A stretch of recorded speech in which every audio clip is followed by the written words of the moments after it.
કેમ છો મિત્રો, મજામાં ને? આજે આપણે એક મહત્ત્વના વિષય ઉપર ચર્ચા કરીશું, ચોઇસ ફિલિંગ વિશે.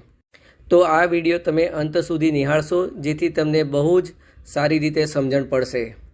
નીટમાં તમારા 450 માર્ક છે, પણ ગુજરાત સ્ટેટ કાઉન્સેલિંગમાં MBBS કે BDS માટે કઈ કોલેજ પહેલાં ચોઇસ ફિલિંગમાં મૂકવી એમાં કન્ફ્યુઝન હોય તો ધ્યાન રાખજો. ચોઇસ ફિલિંગ માત્ર કોલેજોનું લિસ્ટ બનાવવાનું કામ નથી. તમારો NEET score, rank, category, college preference અને ગયા વર્ષના કોટઓફનું ધ્યાન રાખીને ચોઇસ ફિલિંગ કરવી ખૂબ જરૂરી છે. ખોટી ચોઇસ ફિલિંગને કારણે તમારી સારી રેન્ક હોવા છતાં મનપસંદ કોલેજ ચૂકી શકો છો.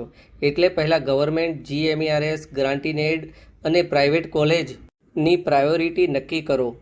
તેના માટે યોગ્ય સ્ટ્રેટેજી બનાવવી ખૂબ મહત્ત્વની છે.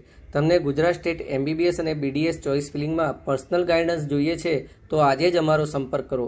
Gujarat overseas education, Vadodara. Mobile number 9909219258.